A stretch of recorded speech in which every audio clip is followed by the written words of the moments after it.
અંબાજી ગ્રામ પંચાયતની પ્રથમ સભ્ય બેઠકમાં જ મેમ્બરોએ હોબાળો કરતા સરપંચની તબિયત લથડી. અંબાજી પંચાયતમાં આજે સભ્ય બેઠકમાં થયો હોબાળો. બધા જ ગ્રામ હિતના ઠરાવો પાસ થયા હોવા છતાં કેટલાક મેમ્બરોએ કર્યો હોબાળો. હોબાળો એટલી હદ સુધી વધ્યો કે પંચાયતમાં જ સરપંચની તબિયત લથડી. તબિયત લથડતાની સાથે જ સરપંચને 108થી હોસ્પિટલ લઈ જવાયા. મેમ્બરોએ ગામ હિત નહીં પોતાના હિત માટે હોબાળો કર્યો છે. ખોટી રીતે એક મહિલા સરપંચને દબાવવામાં આવી રહી છે. સરપંચે આ સભ્ય ઉપર ત્રાસ આપવાનો ગુનો નોંધવાની ચીમકી ઉચ્ચારી. GPMC news 24/7 live Ambaji.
Ambaji ગ્રામ પંચાયતની પહેલી મિટિંગ નવ જે સભ્યો ચૂંટાયેલા છે, સરપંચ ચૂંટાયેલા પહેલી મિટિંગ આજે હતી.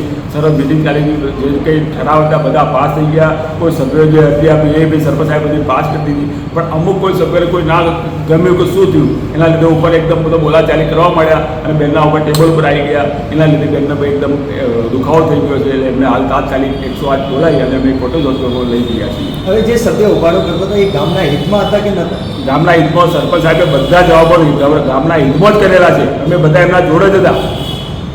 તો પછી આ લોકો ઉભાડો કેમ કર્યો? બસ કોઈને ના ગમતું હોય ને, બધાને ના ગમતા હોય ગામના હિતના કોઈ વિરોધ પક્ષ હોય બની શકે ને સાહેબ આવું.